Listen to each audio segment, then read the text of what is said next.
Hi, this is Natasha Milsinger from Asia Securities with the market summary for the day. The market showed similar patterns which were evident during the past couple of days as retail participation was overshadowed yet again by institutions and high net worths. The benchmark index gained 11 points to close at 5,469 points, while the more liquid Lanka price index gained 12 points to close at 4,763 points. The turnover for the day was 2.5 billion rupees.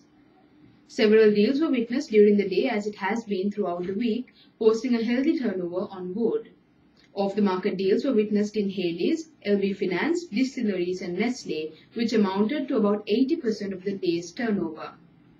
Conglomerate Haley's witnessed 6 blocks totaling over 2.7 million shares change hands at 380 rupees, while LB Finance also saw 6 blocks totaling over 5.9 million shares change hands at 150 rupees.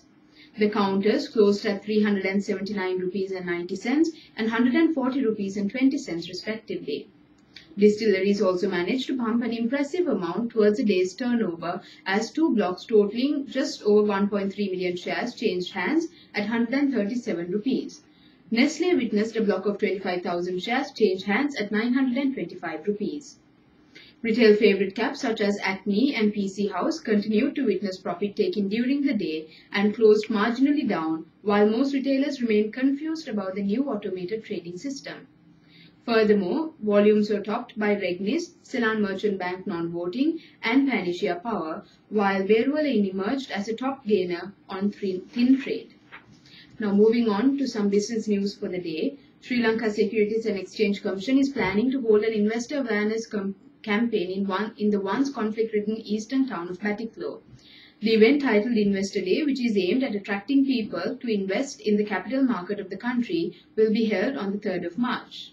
Representatives of the SEC, Colombo Stock Exchange, stockbroking firms and unit trust firms will also be present at the event.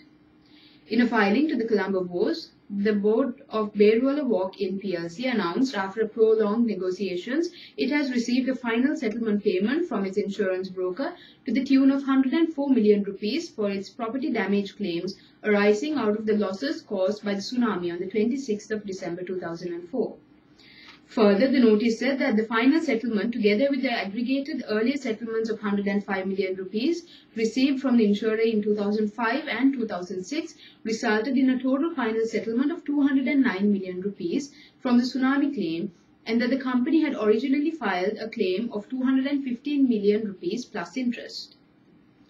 In a filing to the Colombo Stock Exchange, CW Mackey PLC announced that the company has appointed KTA Mangala Pereira as an executive director of the company with effect from April 2, 2012.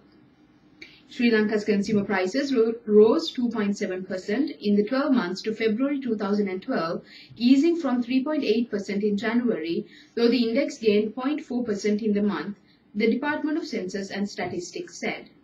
The index gained 1.2% in December following a fall in the currency in November. In February, though the non-food items in the index rose 1.8% in the month and were up 9.2% from a year earlier, food prices were down 4.1% from last February, the State Statistic Office noted. Sri Lanka's Nations Trust Bank has tied up with Remit to Home, an online global money transferring service provider, in a bid to cater to the non-resident Sri Lankans living in the US and UK. NTB says the tie-up will help Sri Lankan community living in those two countries to transfer money online directly from their bank accounts abroad to beneficiaries here in the country. Sri Lanka's demand for hybrid vehicles during the year 2011 has risen by 1,200% compared to the year 2010, despite an upward revision in taxes, says the Ceylon Chamber of Commerce. Accordingly, the country has imported 5,927 hybrid vehicles during last year, compared to just 438 vehicles imported in 2010. Thank you.